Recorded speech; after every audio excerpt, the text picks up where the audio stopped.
Hi, everyone, and welcome to our ICBA Daily News for September 7th, 2023. I'm Jordan Bateman, Vice President Communications for the Independent Contractors and Businesses Association. Here's three stories we think you should know today. First of all, Calgary Council voted 8-7 to defeat a project to streamline housing approvals from 10 months to 5 months, mainly because city staff want to talk about how it fits with the city's affordable housing strategy, while a few councillors felt like it didn't go far enough. Well, now Mayor Gondek has done the unthinkable.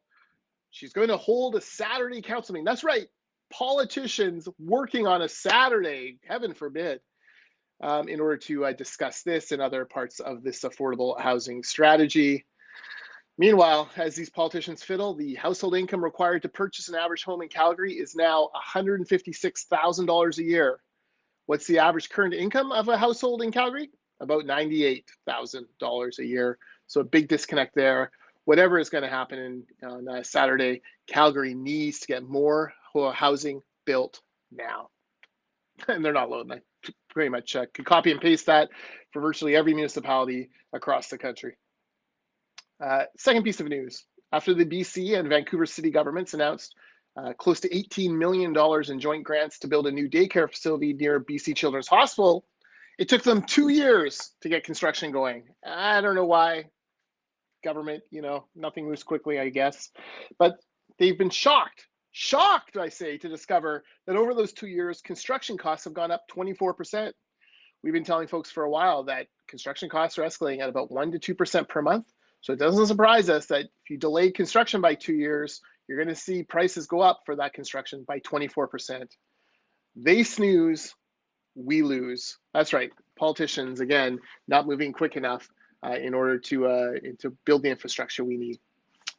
And then finally, an energy story. It's the same gas, but the different story is being told in two different places. So in Metro Vancouver, along with other parts of British Columbia, Nanaimo, for example, it's an all-out effort now to try to crack down on using natural gas in housing, industrial, commercial, and other uses.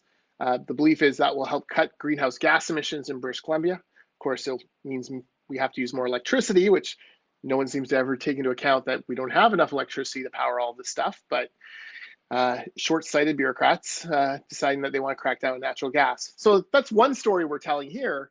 But then if you go to the Gas Tech World Conference in Singapore, you'll find that the big narrative there is Canada telling the world that LNG is a brilliant way to cut greenhouse gas emissions worldwide. And guess who's right? It's actually the Gas Tech World Conference, folks. The world does need more LNG, needs more Canadian LNG, needs more ethically produced LNG to be used in order to take other countries off of coal and other dirtier burning fossil fuels. So interesting to see that disconnect happen where once again, we're cutting off our nose locally.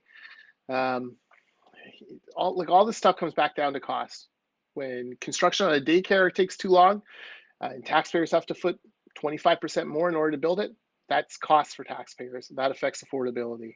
When city council dithers on building permits, whether it should be 10 months or 5 months or 90 days or whatever, again, that adds more cost to construction, and that means more costs for taxpayers. And when we decide to wean the world off LNG, that means more, unbelievably, more costs for taxpayers. So around and around we go. It's like the wheel of time, but without any magic to get us out of this. It's going to actually take politicians doing the right thing quickly. Anyways, that's it for the news for today. Hope that you're enjoying these videos. Thank you, Michael Porter, for commenting. I hope that this has been helpful. And again, we have to do these videos because Justin Trudeau and his short-sighted attacks on Meta and Google News, cutting Canadians off from news that we rely on, meaning we're not able to post these links. If you go to ICBAindependent.ca, you can see links for the three stories I've mentioned here today. All right, take care, everyone.